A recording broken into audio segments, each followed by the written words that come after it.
Buckets! Buckets! Buckets coming to you on Thursday. What day is it? February 19th. Sure. Winter's back. It is. It's crazy out here.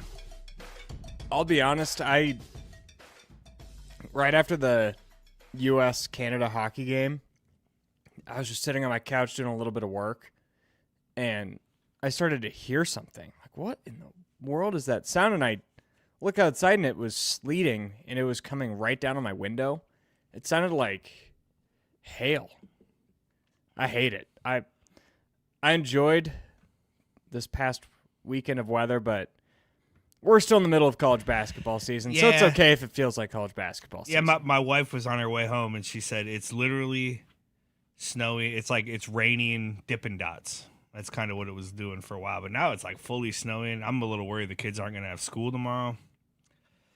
Yeah, I'm just not even going to talk about my flight to Utah. I feel like if I talk, something will happen, so I'll just ignore it. We'll leave that. It's certainly in the back of my mind. But yeah, it was a good week of buckets in the state of Iowa. My goodness,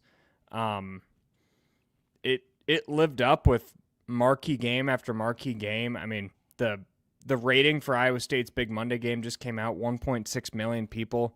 Man, the average NBA primetime game is 1.2 million people. Big Monday's averaged 1.5 this year. So it goes to show that college basketball is just having it's been a really good year, and I don't even think I'm saying that just because of the success of Iowa State. It feels like this sport is peaking right now with the amount of talent that's in there. So to be a part of it, not be a part, but be in attendance for kind of the center of the college basketball world for a night was pretty dang cool. Well, and then, as Zane points out here, the Iowa women's game tonight, which we'll get to at some point, was on BTN Plus, and it was like I didn't watch because it was on BTN Plus. Exactly, but from what I could tell, everybody online, it was like a student-led broadcast kind of, and it's like, man, it's great to have those opportunities for students, especially in like the early non-conference games, but man, to have a February Big Ten game on, and I know it's Purdue, but it's Iowa, one of the marquee teams in the conference. That was too bad. That was for a team that is, Charlie Cream of ESPN has Iowa as a 3 seed in his latest bracketology. Like, this isn't your 10 and 12 team playing a 15 and 13 team. This is, one of the Big Ten's best teams and probably their premier brand that you're putting on BTN Plus, which people have to pay for. Yeah. Which I don't mind. I get it. We're at that point where you're just going to have to pay for games throughout the year. But if I'm going to pay for something, give me a product worth paying for. That's my thing. That's the key, right? Like, I pay for Peacock, and I get other things with it. We've been watching a ton of Olympics and all of that kind of stuff, but I'm okay with it because the Peacock broadcast of most of the Big Ten stuff has been really good. You pay for Big Ten BTN Plus, and you're already paying for everything else, and then you get a low-level crew in a broadcast. It's too bad. It's a shame, especially with the growth of women's basketball. As we just talked about, it's what's happening right now, and that was a shame. But hey, the Hawkeyes won, so I feel okay. Well, let's start at Hilton Coliseum with honestly, a weekend that I didn't think Iowa State was capable of, and we're not at our Kaburski seed of an idea yet, but like 2 weeks in a row, I've been completely off. My little seed of an idea last week was that Iowa State, coming off that loss, it's like, I just don't think they've got the horses to kind of make a run like this. And hey, maybe they are a Final Four caliber team, and they'll prove it. And that's exactly what happened. Now, they were at home for sure, and it's going to be tougher on neutral courts and on the road, but Saturday was one thing, and we could talk about that Kansas game and how they kind of whooped up on them. What they showed against that Houston team, who's a legitimately great team, that was a high-level basketball. Final Four caliber basketball game. To be down by, 10 in the second half, 7 minutes to come back, and to be able to do it and put them away like that where it's not like Houston played terribly. You know, it was a heavyweight fight, and Iowa State came out on top. And so, I mean, just huge respect, huge kudos to that team and that program for doing what they did over that 72-hour period. I was like, I think they might fall to like a 3 seed, and then you're worried about them in that second round. And now I think, barring some sort of collapse, they're clearly a 2 seed and have all the capabilities to go as far as we predicted they could. Yeah, there's so much to like from what they showed me, because you're coming off of that TCU loss, which is disappointing. You play like that in the NCAA tournament, you can lose to anybody any given day. It doesn't matter if it's in St. Louis or if it's in San Jose. I don't really care. If you play like that, you can lose. And they needed to come show me that they took that personal. And my broad stroke long-term sight at this is if you go to Bartorvik and you go to the day after the Cincinnati game, which is, I believe, a 9-game sample size at this point, and you take all the data from there, Iowa State's been the second best team in the country since that point. And that's factoring in the TCU loss. So with what I saw this weekend, I'm pretty comfortable putting that TCU loss behind and saying, in a 10-game sample size, that was the outlier. Obviously, you always hope the outlier doesn't show up in the NCAA tournament, and that's the harsh and brutal reality of this sport. But Iowa State showed who they are to me this weekend. I didn't learn much from the Kansas game other than it kind of went the way I expected, in the sense that it was the premier spot in college basketball. A team comes off a bad loss, facing a red-hot team, desperate. Like, you just always take that team in my eyes. It was the Houston one where they showed me a lot, where none of the big three, at least box score-wise, play that well. Nobody scores more than 12 points on the team, and it's won by the role players, and it's won by getting stops in the final 7 minutes of the game.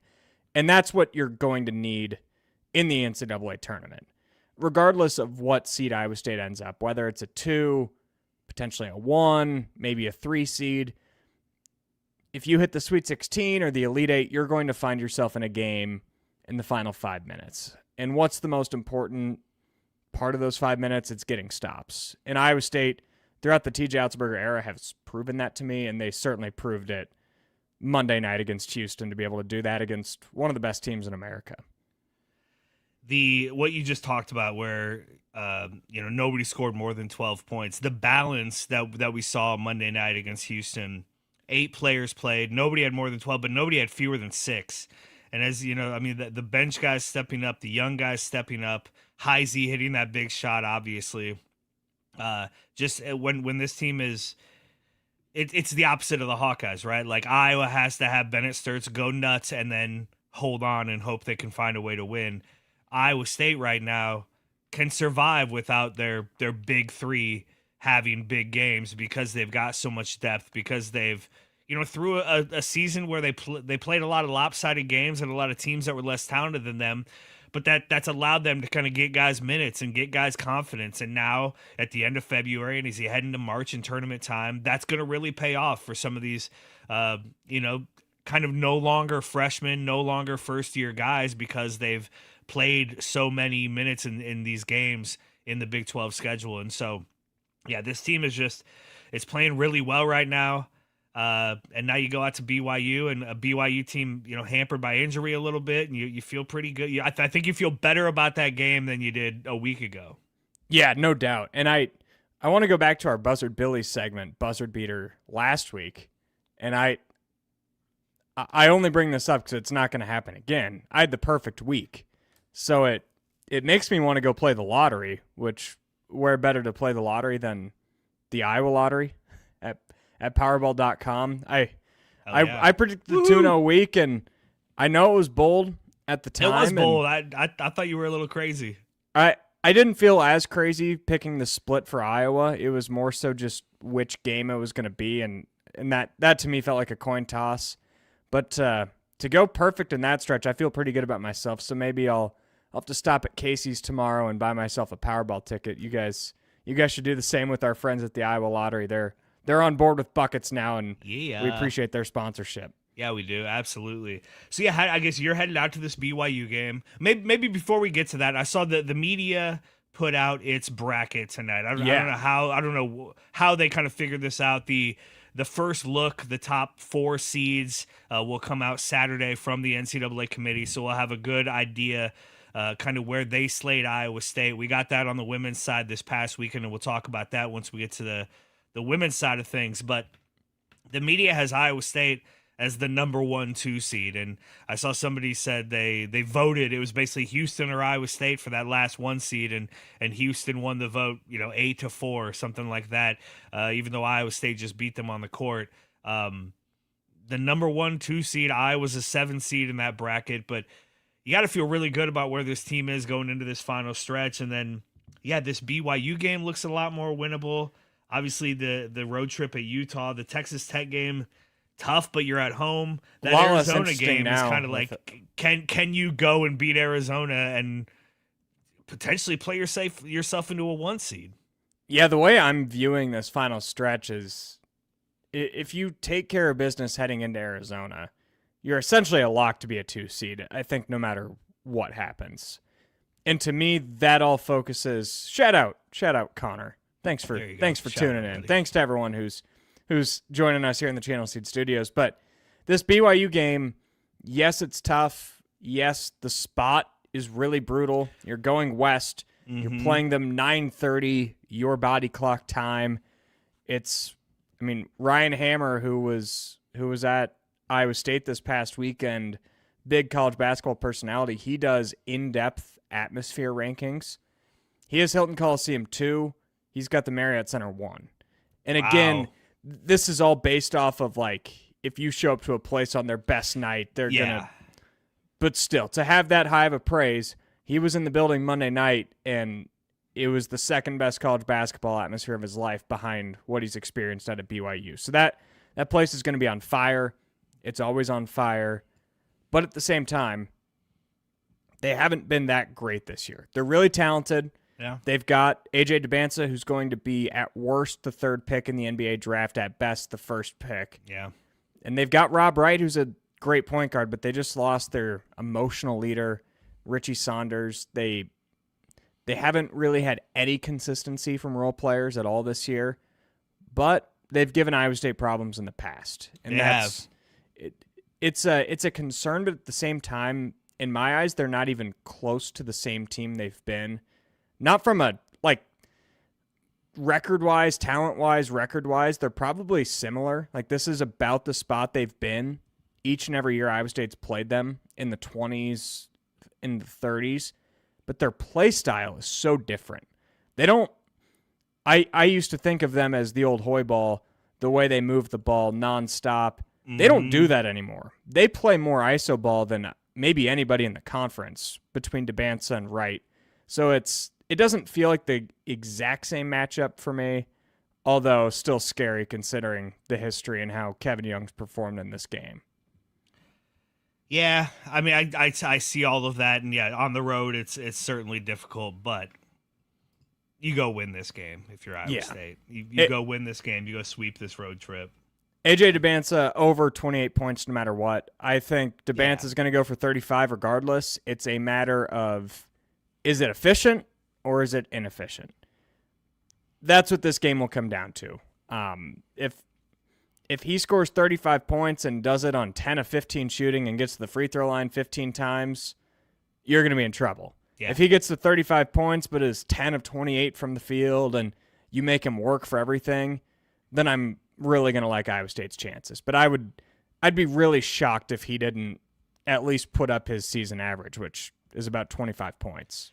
Corey in the comments says, the negative takeaway from that Houston game, though, is Iowa State doesn't have that go-to scorer, the Niang, Kane, Royce White, which could hurt them in the tournament. I'm less worried about that in the tournament. I'm more worried about the thing that Chris Hassel brought up today on 2 guys, and that's the free throw shooting. And it's been an issue all season. It just hasn't really reared its head because you've been so much more talented than most of the teams you're playing. And so, shooting 50% from the line doesn't hurt you in a game when you win by 15. It could kill you in a game that comes down to the final few possessions. Now, it didn't against Houston, even though they didn't play or they didn't shoot well. but I didn't know it was as bad. Hassel came with numbers this morning, 348th in Division I, 66.5%. Like, how worried are you about that? Because at this point, you are what you are. It's not going to markedly improve. Maybe it'll slightly get better, but you got several guys shooting worse than they did last year as a team. They're just not shooting well. 1-and-1s are so big, in these tournament games and these close games. How worried are you about Iowa State's inability to shoot well from the free throw line? Yeah, this is actually going to be my Kaburski brothers plant a seed idea, because the free throw shooting has been horrendous. And Blake Buchanan, he's not going to get better, and that's fine. I don't care about that. In fact, this is going to sound backwards. I really don't even care about the overall number. To me, that's irrelevant, because that number is going to be weighed down by Buchanan and Plata. All I care about is the clutch, and it's Tamin Lipsey and Josh Jefferson. Those guys, Hassel pointed out the numbers. Jefferson, in his career, he was 76% last year. He's down to 69% this year. Tamin Lipsey, last year was 76%. This year, he's way down.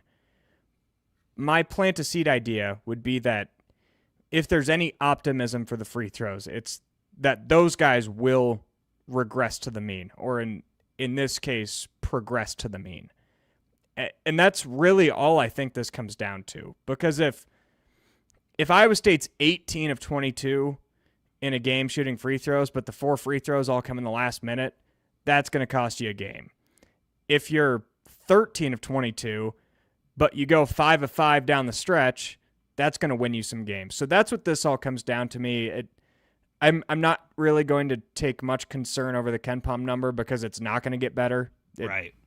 It might go up 15 spots. It might go up 20 spots. It's not going to go up into the top 100s. This just comes down, can Tamin Lipsey get to his career average? Not on the season. Like, you can probably rule out him getting up to 75%, but can he be 75% from February 19th until this season's over? That's where I don't even know if it's optimism. That's just my kind of my begging or my pleading. And if that's the case, then the free throws shouldn't be that much of a concern, even if you'd obviously like it to be better. Kaburski Brothers now hiring. Apply at KaburskiBrothers.com. Hiring a bunch of different positions, full-time, part-time, benefits. Get you home by dinner, work outside in the beautiful weather. Sometimes it's probably a little hot. Maybe less than beautiful, but hey. Man, the Kaburskis were probably getting so excited. They were experiencing 70-degree weather over the weekend. Like, we are right around the corner. It's still a really good time to get involved with the Kaburski brothers and start thinking about your own lawn care this spring, or if you're looking to get in that business, it's certainly never too early to start looking for a job, and Kaburski Brothers would be a great spot to land. Well, hey, before we get to the Iowa men, let's just stick with Iowa State, because my little seed of an idea has to do with the Iowa State women, who got another big win. Addy Brown back, I think, sooner than we thought. It was kind of a surprise. I mean, she tweeted the picture of the notebook, and she's retiring the notebook, and even that I was kind of like, does that mean she's like close? Does that mean like she's available? No, it means she's going to start and she's going to play, and she's going to play pretty well in a win for Iowa State. And my little seed of the idea now, again, if this goes awry, if this one's terrible like my last two have been, I'm going to start using it as like reverse jinx, and I'm going to start saying things that I hope don't happen, because I know they won't when I predict them. But Iowa State, last I saw, Charlie Cream has them as a 9 seed. If they can get a win at TCU, which is a tall task, but if they can get a win Sunday at TCU, close out the season with 3 straight wins, maybe do something in the Big 12 tournament. If they can play themselves to a 7 seed, Jake, I think they're a real threat to upset a 2 seed on that first weekend of the NCAA tournament. I think this team at full strength, maybe not a top 10 team like they were for much of the start of the season when they started at 14-0. I don't think they can quite reach the heights that we maybe thought they were able to at that time. But if you get Addy Brown back and she's in, and now again, she's got several games now to kind of work herself back in. And it's not like she's coming back right at tournament time. The way that Jada Williams has been playing, you know what you're going to get from Audie Crooks. It almost feels like the injuries are going to potentially help this team in the long run, because you've had to have other people step up and find new roles, and now you work back in one of your best players. And the women's tournament's really, really different, and it's really hard. And the gap between the haves and the have-nots, while it's closing, still exists. Yeah. So beating a 2 seed is a really, really tall task, but you're not beating a 1 seed. No. It's not going to happen. And so if you're Iowa State, if you can get out of that 8-9 game, if you can get up to a 7, which may be their ceiling. I mean, maybe if you go win the Big 12 tournament, something like that, you could play yourself to a 6. But I think if Iowa State can find themselves on that 7 line, whoever's the 2 is going to be shaking in their boots a little bit, even though it'll be a home game for them. I would not want to be a 2 seed facing a full strength, feeling it Iowa State women's team. Yeah, and you're completely right. And the not beating a 1 seed thing isn't even an Iowa State thing. It's a college basketball thing. Absolutely. There's not a lot of 2 seeds out there that are going to beat 1 seeds, let alone an 8 or a 9 seed. So you're completely right. The key is to get off of that 8-9 line. And then if you can get to the 7 line, that to me is where the conversation starts. Like, how much do you value the losses without Addy Brown? And I was talking about this today on the Beat Reporters with Ben Hutchins. I don't think that's something where you can just completely ignore everything that happened when a player was gone. But Bill Fenley pointed out last night that they're 15-1 when Addy Brown plays. 15-1. Yeah. Let's say your scenario plays out. They somehow knock off TCU on the road and then take care of business the rest of the way. Finish the year 18-1 with Addy Brown in the lineup and win 2 or 3 games in Kansas City. Are you really going to put that team as a 7, or do you give them the benefit of the doubt and put them on the 6 line? And that's where this, to me, could get interesting. It's not going to be, well, overall they're a 7, but they're 18-1 with Addy Brown, so let's bump them up to a 2 seed. That won't happen. But I do wonder how much of a factor that will be, even if it's just worth 1 seed line. Yeah, it'll be really interesting, and hopefully they play themselves into a position to have that be part of the conversation, because I do think that'll be fun to hear how the committee weighs that, because there's probably not a lot of teams in the country who lost a player that pivotal and then get her back this late in the season. And again, if they can, it's a huge game on Sunday for this Iowa State women's team to go down there. And even if you don't win, you have to really show up. You have to give them a fight. It's got to be a close loss if you lose that game. Yeah, I couldn't agree more. It was great to see her back. How did she look? I mean, I didn't watch the game closely, and I don't know her game well enough to have judged it either way. I'm guessing there was some rust. I'm guessing, maybe a step slower than she was before the injury. But stat-wise, she was right there. How did she look actually on the floor? Yeah, physically, I mean, I think it's probably one of those things where you're just looking for it. You're looking for, is she moving slow? And honestly, she looked pretty fine. She was on a minutes restriction, just 20 minutes played. But I think easily and tangibly and mentally, she was instantly throwing no-look passes. She had a couple of entry passes to Audie Crooks that haven't been here the last 6 weeks. That's such a big, because that's what she does for the rest of the team, and specifically Audie Crooks is huge. Yeah, and she didn't really shoot that much. She didn't really look for her shot a ton, so clearly some rust. And I'm sure, I didn't really see her bruising down low in the paint, which she's pretty good at doing that much.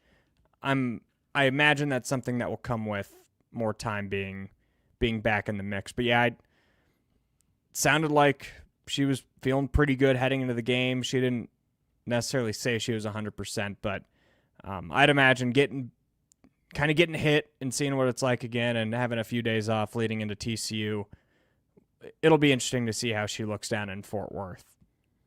It's a big game. It's a big game for them coming up. It is a big game. The Iowa Hawkeyes had a big game on Tuesday night, taking down Nebraska in a total rock fight, and they sucked Nebraska into what they wanted to do, winning a game 33% from the field. I believe it was Williams who had this opinion last week that it's very similar to what the first year of the Otzelberger era was like. Yeah. And that game Tuesday night was the best example of it, where you don't have it offensively, and if you don't have it offensively, your way to win is to make sure that the other team doesn't have it offensively either, and that's exactly what Iowa did. They dominated that game defensively, and anytime Nebraska had a chance to hit a big shot, felt like Bennett Sturts made a play, whether it was a block or a strip, whatever it was. It was really impressive on all fronts, that side of the ball. They needed it too, right? I mean, as an Iowa fan, you've lived through a lot of football games, a lot of football seasons where you find ways to win like that, and Iowa needed that win badly. I was not confident going into that game. I just thought the way that they had been playing, and really, if you had shown me like Iowa's box score after the game, I probably would have thought they lost by quite a bit. But the defense was there, the energy in the building was there, which was fantastic, and they didn't get a lot of offense from the other players, but they got a lot of production and other things from those guys. I mean, Tavion Banks had 10 rebounds. Cam Manio, who hasn't been good offensively, didn't even attempt a shot. He had 2 free throws. Those were his only points. But he had a couple of huge offensive boards late in the game. They out-rebounded Nebraska by 10. They had 10 or 11, 12 offensive rebounds, which is huge to kind of keep those possessions going. Again, if you're going to shoot 33%, to get those misses, extend those possessions, and limit Nebraska's ability to try to pull away with anything. Plus, when you have Bennett Sturts playing the kind of defense he was on Price Sanford, that's just a great combination of things to happen. And really, like, you're not going to – Iowa can out-talent and out-shoot and outscore a lot of teams in the Big Ten, the bottom half of the Big Ten. We've seen them do that. We saw them do it in their 6-game win streak to some extent. We've seen them do that to teams, but you're not going to beat really good teams by doing that with this roster. You just aren't. Bennett Sturts can only do so much. Even if he's scoring 36 points, he's going to need more help than that offensively. So when you get into a tournament situation, and Iowa slated as like a 7 seed right now, let's say they even play themselves up to a 6, that second game, you're going to be playing a team more talented than you, a team that can outscore you.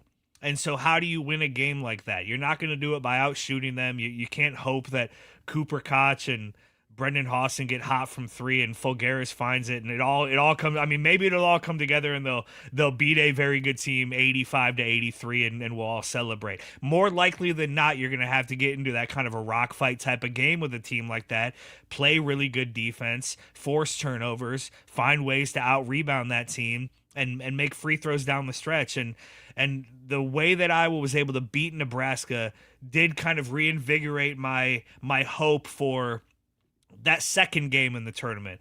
And I feel a little bit like I'm asking, a bird in the hand is better than 2 in the bush, right? Like I'm asking for too much by already looking past a first round matchup in Ben McCollum's first season at the helm. But that's where we are, right? And if I was going to find a way to upset a team in the tournament, which they haven't done in 25 years, you're going to have to do it playing the way that they played on Tuesday night against Nebraska. So it was very good to see them beat a team in that method, even though it wasn't fun. And as Ben McCollum said, they maybe set offensive basketball back 30 years in that game. To show that you can do it, really even within themselves, to prove to themselves that, hey, we can not have our best night and still beat a really good team by playing this way, by locking in on defense, by running the system. I think that was huge for this team. There are a lot of reasons it was big. It was big for the fan base. It was big for the resume. But I think that more than anything, just showing, hey, here's a way that we can beat teams who are more talented than us. I think that was really, really big for this team. You say a way to beat those teams. I think the takeaway for the roster, and I'm sure the staff already knows this, but for the players inside that locker room, I think their takeaway has to be, this is the way we can beat those teams. Like, yes, there's going to be a night the rest of the season. It could be Sunday against Wisconsin. It could be when Michigan comes to town. It could be at Nebraska, where Sturts is going to have one of those 35-point games and somebody else is going to show up, whether it's Banks or Fulgaris but that is not an every night thing. Nope. And I think this team has proven that you can't expect that every night. If you can get to the point, though, where you can expect that type of defensive, yes, you can control disgusting. That. Yeah, exactly. That's my thing, is you can control that, and that has to be the message to Isaiah Howard and Fulgaris and Cam Manyow and Banks that, it'd be great if you could step up one night and score 20 points. But if that happens every 4 games, what are you going to do the other 3? Yes. And how are you going to impact winning those other 3? And that is exactly how Iowa could jump up and knock off a 2 seed or a 3 seed. If they get past that first game, it's you ugly it up, you make the other team miserable, and then that's where the luxury of Bennett Sturts is so big. If you're in a 2-point game or you're in a tie game in the last minute, you want the best player on the floor, and more times than not, Sturts is going to be the best player on the floor. I think it was a big game for a lot of reasons, and I was in Carver Hawkeye Arena on Saturday for that Purdue game, and the place was packed. It was a sold-out game, the first in a couple of years, and man, ready to go, ready to explode, and the anticipation was there, and then the entire game. I mean, even you're down 8, you score a bucket, everybody stands up for that defensive possession. Iowa fans were just anticipating a reason to go all in, to get excited, and you just never really got it on Saturday, and that was really disappointing. And the way they played was bad, and getting blown out sucked. And so I was very concerned that because it wasn't a sellout on Tuesday night, but if you don't give this fan base a reason to kind of continue to buy in, it was going to not that you're going to lose them, but that the momentum that you've had will kind of halt a little bit here. And so to give that fan base, and certainly the student section played a big part in that win on Tuesday night. It wasn't a sellout crowd, but there was a lot of people there, and by all reports, the students had all the energy you want them to have. I think to show Ben McCollum, hey, this can happen here, to show the fan base, hey, you come show up like this, and these are the kind of games we can win. I think for the whole program, for kind of the outlook and the trajectory of the Ben McCollum era, that was that was a bigger win than just a beating Nebraska after a 2-game losing streak. That was the win you needed. That was the signature win, again, for resume reasons and all of that too, but for the people who were in the crowd, for the students who made the trip across the bridge at 8:00 on a Tuesday night, that showed, hey, this is what this place can be. We can storm the court. We can attack the head coach. We can have a lot of fun. We can boo the opposing player. And so that was great more than anything, almost, was just the atmosphere inside Carver Hawkeye Arena, and then hopefully how that will continue to build. Yeah, you didn't want to go into Wisconsin on a 2-game losing streak. The way they're playing, I know they just got blown out at Ohio State. Yeah. They've been playing really good basketball for a month. And you didn't want your next big home game to be Michigan. No. Because that's not going to be a win.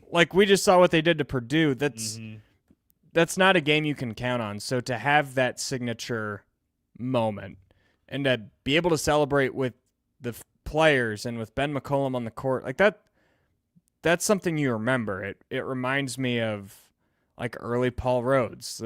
You just got to get out there and be one of the people, and that's how you get people coming back. Iowa State had horrible football attendance before Paul Rhodes got there, and a lot of people came, even if maybe the product wasn't great. They came because they loved the people, and there were points where the product was great, and I think Iowa's product is going to be good for a while now. It's just a matter of probably the students. I think that's the biggest thing, is the students should be the easiest part to get to the stadium because it's cheap for them. Yeah. They live right there. I don't know how the season ticket process works at Iowa, but I know the way it is at Iowa State, if you pay for football, you get men's basketball. So, I mean, the student section's full of football. There's a lot of people who have those tickets for men's basketball and don't choose to go. The way you get them in the door is by having memorable nights like that and memorable wins. And that should be really good for the stretch of Ohio State coming and Michigan. And they're pretty securely in the NCAA tournament now, so I think feels like kind of house money. Yeah, it absolutely does. T. Hink asks, what are my thoughts on booing Price Sanford? That's what you want. That's what you want your arena to be. You want it to be a place where guys don't want to come back because they know they're going to get razzed by the students. I don't have anything against Price Sanford. He was a good player for Iowa. His brother was a great Hawkeye, gave everything. I'm glad that Ben McCullum in the postgame pointed out, hey, the Sanfords are welcome here. They're part of the program. I don't think had I been in the arena Tuesday night, I certainly wouldn't have been, F Price or anything like that. Maybe I would have booed him at the introduction, but this is what you want. This is college basketball. This is the fun part of it. Like, you don't have to hate the dude, but the guy went to your rival school or one of your rival schools, and he's one of the best players in the Big Ten. He's coming back to your arena. Hell yeah, you boo that guy. You boo him every time he touches the ball, as you absolutely should. And so I was totally okay with it. And I think you have to have the nuance of booing a guy doesn't mean you hate him. Doesn't mean he's a bad person. Doesn't mean he's never allowed back in the state. But if you transfer from Iowa to Nebraska, regardless of the circumstances, you're going to get booed when you come back, as I would hope it would be the other way around, right? Like, I hope if Sam Hoiberg comes to Iowa next year, when we go to Nebraska, he gets booed, right? Like, I mean, that's what you want. And that's the energy that has been lost inside Carver Hawkeye Arena that you need to have come back. This student section, part of moving them to the baseline and in those church risers, was to try to get into the other team's heads, try to play a factor in these games. And so that's the thing Iowa fans have been lamenting for over a decade is, where are the students? Why don't we have this energy? Why is it all just, old people knitting in those first few rows? Well, this is the atmosphere you want. So I thought it was great. I'm glad it happened. I hope, and I'm sure Price Sanford's a big boy. He knows, he's been through this. Maybe his feelings were hurt a little bit, but he'll get over it. He's okay. He didn't get hurt. Nobody got in his face with a phone. Well, I think people did, but no, like, I mean, that's what I want Carver Hawkeye to be. I want it to be a place where you come and get booed. And this, being in the media and being in a Cy-Hawk dominated field, it means something to me. Like, I enjoy when Iowa fans come at me. Yeah. Because it means that, wow, okay, I guess my opinion matters enough for someone else to care. Yes. And it's the same thing for Price Sanford. If he was a walk-on who's playing 3 minutes a game at Nebraska, he probably wouldn't have gotten booed. Maybe by a couple people because it'd be funny, but he wouldn't be getting F Price Sanford chance in the second half. So part of it's endearing. Yeah, and part of the reason he's getting that is because if he was on this team, Iowa's got 3 more wins and is, securely in the tournament and playing for a triple bye in the Big Ten. I mean, if Price Sanford is the number 2 to Bennett Sturt's number 1, this team's a whole different level. And it felt like, you could have just stayed here and done this. And so, yeah, like that, it's part of it's respect. You have to have the respect of the fan base to get that much attention. Yeah, if Tyrese Hunter sucked at Iowa State his freshman year, right? Who cares if he would have gotten booed when he come back, but it wouldn't have been one of the best atmospheres in the history of Hilton Coliseum. So that I can't imagine Sanford's too beat up about it. I can't imagine his brother's too beat up about it. No, he gets it. They're competitors. I hope his brother texted him making fun of him for losing that game. Yeah, I would imagine he did. And I mean, they know. I was at those Waukee Northwest games when they split, and Sanford was on Northwest, Omaha Blue was on Waukee. Some of the worst things I've ever heard shouted at basketball games happened at those Waukee versus Northwest games. So he's been through it. I've always really enjoyed covering Price. I think he's a good dude, and he's going to have a good rest of the year. But it probably felt good for Iowa fans to be able to stick it to him for one night. And now you go into Madison with a little bit of house money, but also a little bit of momentum and the chance to kind of go in and try to steal one of these games. I mean, you've got a couple of really winnable games here, but you got a couple of big opportunities where, I mean, maybe you go to the return trip to Lincoln and you find a way to win that. I think the Michigan game is probably too tall of a task, but I think 4 of their last 5, if I'm not predicting they go 4-1, but all 4 games have a winnable quality to them. Obviously, the Penn State and Ohio State games are a little more winnable than Wisconsin and at Nebraska. But I'm not afraid of any of those games. And so I feel good about going into this weekend and this kind of final stretch of the season. And now you're, 7th in the Big Ten, so you feel pretty okay about that double bye in the Big Ten tournament. The top 8 seeds get that double bye. You're playing a team that's already played at least one game, and so who knows from there. So yeah, that win really kind of settled things down. You needed to get one of those. You felt so bad after that Purdue loss, but to beat Nebraska, you now kind of head into this last 5-game stretch with at least a little bit of momentum and that signature win that you really was missing from your resume. Yeah, no doubt. The Wisconsin game, to me, we'll get into it a little bit in our buzzard beater coming up here in just a little bit. It feels similar to Iowa State's game against Kansas this last week, but on the reverse end. Yeah. And that's why it's good that Iowa won Tuesday night, because I don't really think Sunday could set up much worse for Iowa.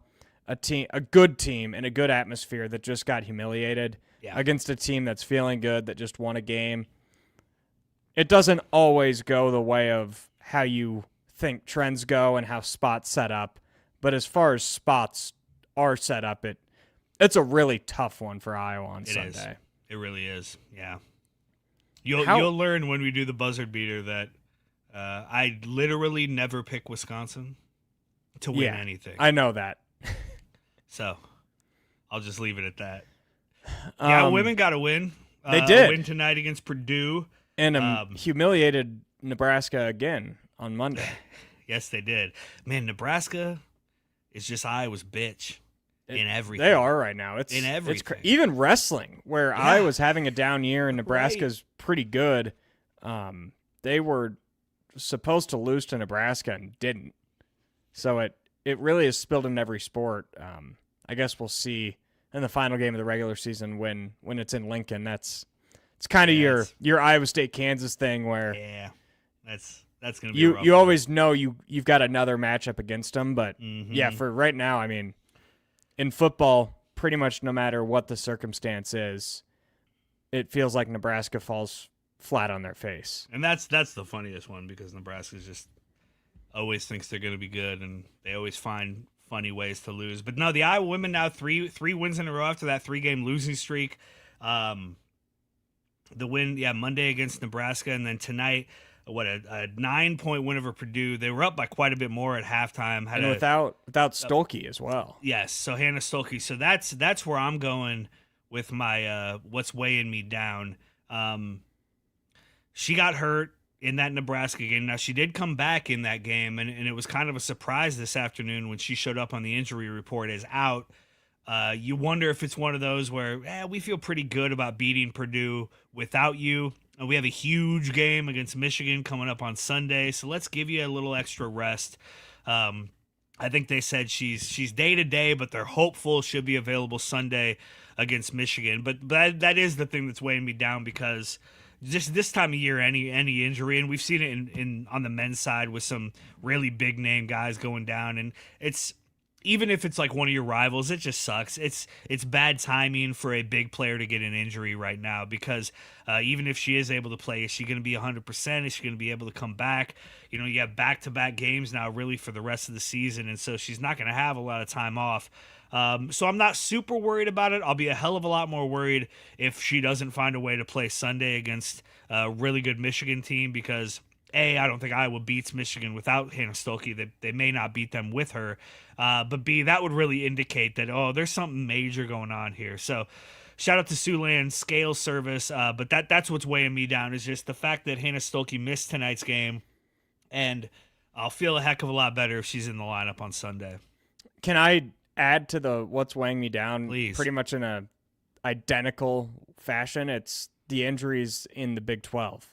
Yeah. To see JT Toppin go down, Richie Saunders, I hate it. I hate it. It's bad for the sport. You know me, I watch Big 12 basketball like a New Yorker watches the NBA or like someone in Green Bay watches the NFL. I watch every game every night. Without actually knowing these players or getting to know them outside of Ames, I feel like I know these players and these coaches. So in a weird way, even though like if you've listened to me, I have a slight disdain for Texas Tech and the way they play and how they don't play defense against bad teams and they drive me insane. Like my heart was broken watching that game against Arizona State, seeing Toppin walk off the floor. And yeah, I was going to bed hoping and praying that it was just a hyperextension because I wanted to see them make a deep run in March again because I think they have that caliber. And to watch that happen, a first-team All-American, potential Big 12 Player of the Year, it just sucks. And it makes this stretch at Hilton Coliseum that entering last week, I was looking at it, KU, Houston, Tech, those were going to be 3 top 15 matchups at worst, probably 3 top 10 matchups, and then you're going to close it with senior day in a blowout, and it doesn't really matter. But regardless, it was going to be 4 straight incredible atmospheres. I still expect that atmosphere next week to be awesome. Yeah. But it's not going to be as desperate of a crowd when Toppin's not out there.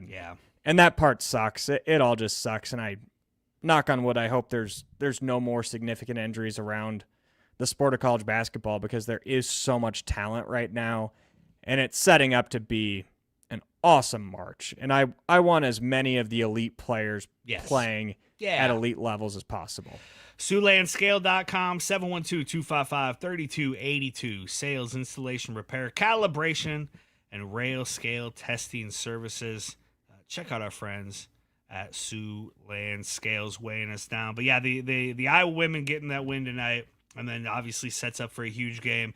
Journey Houston got her first start tonight and scored 16 points. That was great. Taylor Stremlow really dominated the first half, had 19 points in the first half, didn't score in the second half. That's kind of the worry, I think, for this Iowa women's team right now. They're such a young team, and you see it on nights like tonight where they get up big at halftime and then kind of take the foot off the gas and kind of let the other team come in. And a team like Purdue isn't capable of closing that gap and winning that game, although they had like an 11-0 run in the third quarter. But other teams are going to be capable of that. And Iowa's good enough to get good, like big leads on good teams. But if you get a big lead on a good team and you take your foot off the gas, it's really hard to flip that switch back on once it's been flipped off and the momentum is switched. And so I think like if I'm worried about anything with this team right now, it's that tendency to let teams stick around or get back into games. And so that was a little concerning, but able to pull away from Purdue, and it just sets up a monster game at home against Michigan on Sunday afternoon on Big Fox. Like this is one of those marquee games for this Iowa women's team and Jan Jensen, where it's like, hey, you go get a win in a game like this, and it really boosts your resume. It boosts like what people think of you, and I think Iowa's pretty solidly on the 3 line right now, and even if you lose that game and win the last 2, which I expect them to do, you're probably there. I don't think Iowa can play its way into a 2, barring like it looks difficult. Maybe a win in the Big Ten, like a Big Ten tournament championship. Even then, I'm not sure. But you want to hold on to that 3 line. It feels like Iowa's pretty solidly in the hosting the NCAA tournament picture, though. Like again, barring a collapse here. Even a loss at Michigan is not going to knock you out of those top 4 seeds. So Iowa's really played its way into a very good position here under Jan Jensen in her second season. Couldn't agree more. Another thing that's weighing me down, the Drake Bulldogs. They're just on the struggle bus right now. It's kind of pack your bag season and start looking towards next year on what players do you want back, what players can come back, what players will come back, and what can you bring in. It's year 1. We've gone over this a little bit. It's a really hard position to be the team that loses your coach. It's, in a weird way, it's sometimes easier to be in the position where you're in mid-February and you know you don't want your coach back and you're going to fire him because then your next coach can get a head start on the portal. Hendo was behind. Yeah. When Iowa or when Drake won a couple tournament games last year and then Hendo leaves for Iowa, the portal was already open. And it's hard to build a roster in the Valley as is. It's harder to do when you're a couple weeks behind. So, and usually a Valley coach who goes to the Big Ten doesn't take his entire team with him, right? He might take a player or two, but McCollum not every player that matters. 7 Drake players, right? And so it's like you had the cupboard was absolutely bare, and you were already behind the 8 ball a little bit. Yeah, so I guess my hope for Drake is just that you, similar to Arizona football, I don't know how closely you followed them last year. Very similar situation where I believe Brent Brennan took the Arizona job last December, like I think after Christmas, which is really late for a football coach. And you're showing up to campus and you've got to put together a team in 15 days and you haven't had time to put together a team. And they were horrible Brent Brennan's first year and turned it around this year and had a really good year. That's, I guess, my hope for Drake is that you give Hendo a full portal cycle to put together a roster and hope they get back next year because it's just not realistic right now to expect them to string together 4 straight wins down in St. Louis. No, it really is. They've lost 7 in a row. They had a 10-point lead at halftime. Was it last night against Southern Illinois and lost by 5. It's kind of falling apart. And on the other hand, I mean, UNI has been playing really good ball. They're going the other way. They really are. Lost to Belmont, who's pulling away in the Valley now and is clearly the best team in that league. But short of Belmont, like even though I think UNI is like 5th or 6th in the standings, they're right there. They're within a game or 2 games of everybody else. And I think talent-wise and the way they're playing, they could be a real threat in St. Louis. And they're playing really good ball right now. Yeah, they're playing really good ball, and they are the type of team that you could easily see. Like, you don't even have to look at it, go string 3 in a row in St. Louis. It's go win 2 in a row, get in a championship, and see what happens. Yes. Because win or go home basketball, it changes things. And I think Belmont's good. They're going to be the favorite. They should be the favorite. But UNI they were in a game with them on their home court last week. Mm-hmm. So if you can get to a championship game against Belmont or Murray State or whoever, see what happens, see where the chips fall, and maybe make an NCAA tournament. They're certainly playing well enough. It'd be fun if you and I got back to the tournament, man. It's been like 10 years. Yeah, it's been 10 years on the dot, which doesn't feel right. Ben Jacobson's too good of a coach. Yes. They just retired an NBA player's uniform. Yeah, right.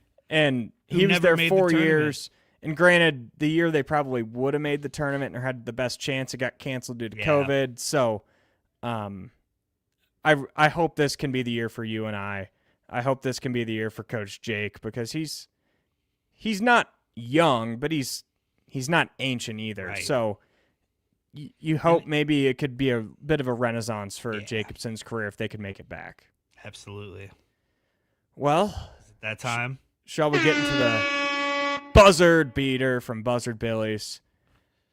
Man, it's a great time to go to Buzzard Billy's. Yeah, it is. If you listen to any shows on our network, feels like there's always a giveaway for something going on at the Casey Center. So if you're going to any of these events at the Casey Center in the next couple months, concerts, Wild games, Wolves games, stop at Buzzard Billy's before. It's the best spot to do it. It is, and it's great because it's like you can take your family there and sit in the booth and have a good meal, and the kids will enjoy it. Or you can go there with your buddies and have a couple of beers and some wings, or some alligator, just alligator. Some of those armadillo eggs, those things are awesome. Buzzard Billy's is a great place to go right there by the Casey Center, and they bring us the buzzard beater every week here on Buckets. Yeah, we'll start with the Cyclones taking on BYU on Saturday night. Man, this is going to be a late game. I can't even imagine how much Chris Hassel's going to complain about this start time. It'll be 10:30 out on the East Coast, 9:30 here, 8:30 out in Utah where I'll be. Ken Palm's got the Cyclones favored by 2 right now. That doesn't factor in Saunders. I'm going to guess this line ends up around 3.5, 4.5. I'm going to take the Cyclones to win. I don't feel great about it. I certainly would not place American currency on it, but I trust Iowa State in this spot, especially having, 5 days to kind of get over that Houston win. As weird as that sounds to get over a win like that. No, you're right. Come back down to earth, humble yourself, and realize what there is to play for. And there's a lot to play for going out to the Marriott Center. Well, and then again, the balance we talked about with that Houston game also means there's some guys who feel like, hey, I'm due to have a big game, and I think you'll probably see a guy like Milan or Jefferson have a big game. I do like the Cyclones in this, and I would give the points. I mean, I think Iowa State's going to go to BYU and really kind of push their face in the mud a little bit after that injury. Like, hey, you here's where you are, here's where we are. I like Iowa State big. Yeah, the Hawkeye men play at Wisconsin. That game is Sunday afternoon, correct? It's not one of those weird night games. 3:00 on FS1. This will probably be right around a 2 or 3 point spread. I know where you're going to go. I'll probably go the other way. I'm just going to take Wisconsin in this spot. It's a spot play for me. I totally understand it. But you can't do it. If I had money, I mean, no, there's no way. I'm never. I don't pick Wisconsin to beat anybody. I literally pick Wisconsin to lose in my bracket in the first round every year. They make the Final Four, and it really hurts me, but it's a principle thing at this point. I will never pick Wisconsin to win any game ever, certainly not against the Iowa Hawkeyes. My head tells me this is a tough spot for Iowa. Ken Palm only has Wisconsin with a 1-point win. You're going to need a lot from somebody other than Bennett Sturts, but yeah, give me the Hawks, of course. Wisconsin sucks. UNI gets SIU at home. Give me the Panthers. Yeah, they're playing absolutely. well. Yep. No doubter for me. Agreed. Drake actually gets some much needed time off, so they don't get factored into this week's buzzard beater, which is that's good. Which is probably good for their squad. Yeah, we'll leave them out of it. The Cyclone women play at TCU. TCU is really freaking good, and they're playing some good basketball. They just crushed Baylor in Waco. This is a loss, but the last time I picked a sure loss for this team, they went on the road and beat Texas Tech, so shock the world, Cyclones. I think it's probably a loss too, but yeah, like I said with my little seed of an idea, if you can find a way, like watch out, this team could be onto something. I do think this is probably too soon. Maybe if Addy Brown had played 2 or 3 games by now, I feel a little more confident. In her second game back, I think this is too tall of a task. And the Hawkeye women get number 6 Michigan at home. Yeah. That's a massive game on Fox, 11 a.m. on Sunday. Got a doubleheader on Sunday. The women at 11, the men at 3. It's a big Sunday for Hawkeye fans. Give me the Hawkeyes in this one. I might change my mind if Stuelke's out. It seemed like this was more of a precautionary thing, though. It does. Not playing Purdue. So I'd imagine she's back. That place will be on fire. Give me the Hawkeyes. Yeah, if this is in Ann Arbor, I take Michigan. Give me the home Hawkeyes, the sold-out crowd, a Sunday afternoon. Like that's perfect for the Iowa women's basketball team. I like the Hawks to find a way against the number 2 team in the Big Ten right now. Well, we did it. We beat the buzzard before an hour. I don't think we've done it every week. No. We've gone over an hour a couple times. But we have. We try and hit this buzzard beater. Lot going on, man. This is a fun time. It's going to be a fun next few weeks for Buckets. Man. There's a ton how much better can you get?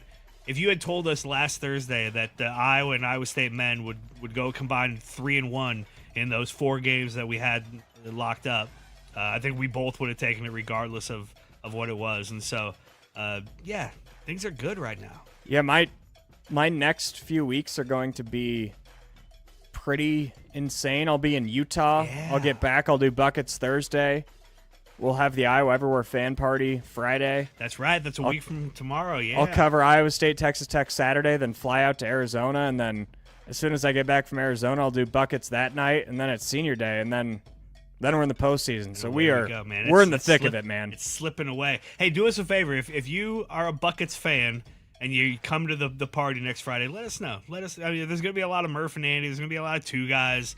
There's going to be let us know. Come for Buckets. Let's get the Buckets crowd going there.